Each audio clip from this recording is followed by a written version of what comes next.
Okay, next we're going to bring up Al. Al wants to debate topic number 1. Al, hello, are you there? Hey, can you hear me?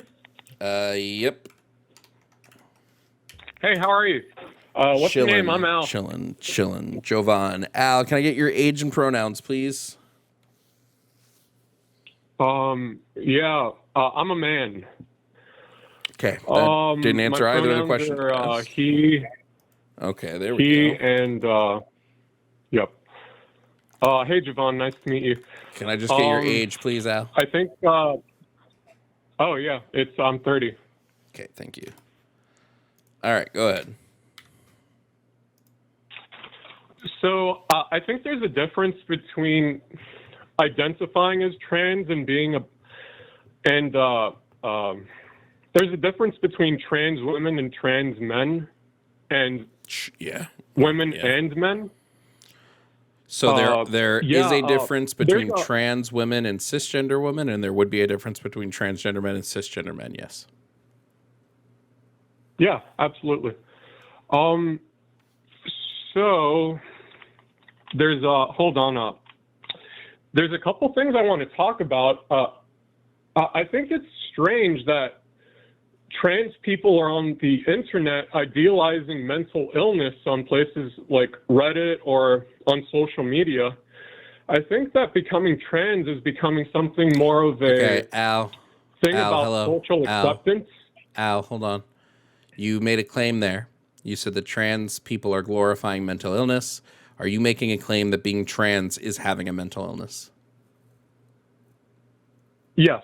It's a mental condition. Can you substantiate this claim in any relevant way using some sort of scientific evidence?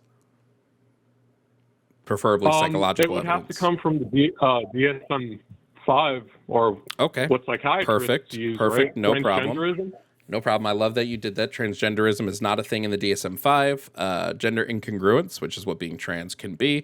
Gender incongruence is in there, and it's specifically labeled by the American Psychological Association, the people who write the DSM-5, that gender incongruence has no linking to any known mental illness. It's not caused by a mental illness. So, therefore, you would agree that it's not actually a mental illness because your source says that it's not. So, it's called gender congruence? Gender incongruence is what it's called. Yes, gender incongruence is when you have an incongruence between your gender identity and your sex, which is what it would be to be trans. And the American Psychological Association says that being trans is not linked to any mental illnesses. That begins in the mind, doesn't it? Al, in order to continue, some sort of mental illness or mental condition. Al, all identity is in the mind. This does not make identity a mental illness. I don't think Christians have a mental illness because they're Christians, because they believe themselves to be Christians, right? And they believe God to exist. I don't think they have a mental illness for this. Secondly, you made a claim, an absolute claim here, that based on the DSM, that trans people have a mental illness. The DSM-5 disagrees with you. The people who write the DSM-5 disagree with you. So can you concede that you made an incorrect statement? But the DSM-5 is something that constitutes a mental illness, right? No, the DSM-5 talks about disorders. The DSM-5 talk about disorders, and what's in the DSM-5 related to trans people would be a mental disorder. Hold on. What's in the DSM-5 relating to trans people? Glorifying a mental disorder on the internet. Hold on. What's in the DSM-5 relating to trans people is not just being trans, it is having severe gender dysphoria. Now, severe gender dysphoria is a disorder because of the issues that can be caused from severe gender dysphoria. Not all trans people have severe gender dysphoria, right? Not all trans people have this. And the treatment that the DSM notes for gender dysphoria that is at that severe of a level is going to be gender affirming care and like societal and familial acceptance.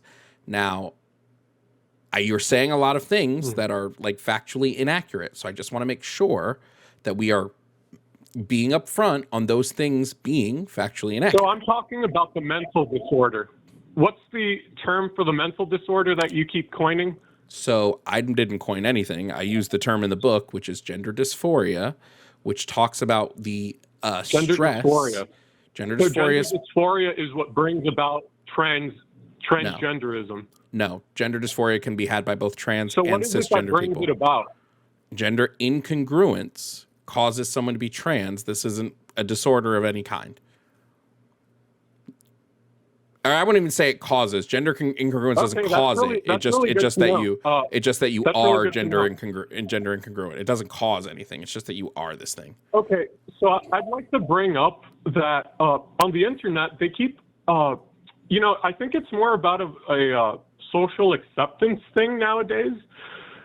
Why are so many people coming out as trans in the first place when it wasn't a thing, let's say, 25 years ago? You literally popular. You literally answered your own question before asking it. Because there is more acceptance, people are willing to come out and not hide it. That's why the trend of ages of coming out of trans people has shifted. It used to be that people came out when they were older, usually when they were out of the house and living amongst support groups. Now they come out younger because they feel more accepted at home. It's acceptance. As acceptance for something rises, the frequency of that thing will also rise. Thank you for telling me that. That's really good to know. Okay.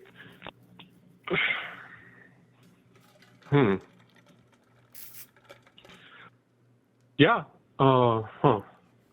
Okay.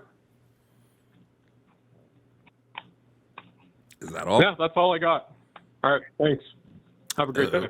Okay. Bye.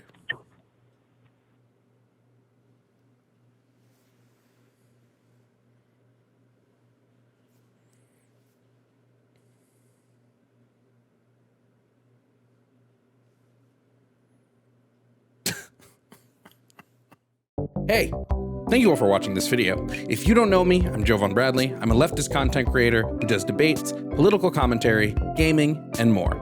If this is your first video, thanks for sticking to the end, and I hope you subscribe. I post videos daily, and there are hundreds of past debates on my page for you to enjoy. Thank you to all of my YouTube members. Your continued support helps me create as much as I can. Consider joining. A membership starts at $2.99 and gets you access to our community Discord, early access to videos, and more. Shout out to my Tier 4 members, Zurith Moonpaw, Kazim, Never Again, Ovaltine, Sylvia Snow, Bamji, Emery Emojin, Ayla Ursus, Vel, Kelsey K, Jake Gorshander, Matthew Holloway, Vampy, Yemye, Mealy, and Dragon Nerd. Your continued support goes a long way to me continuing the fight for equity, justice, and education. Thank you again for watching.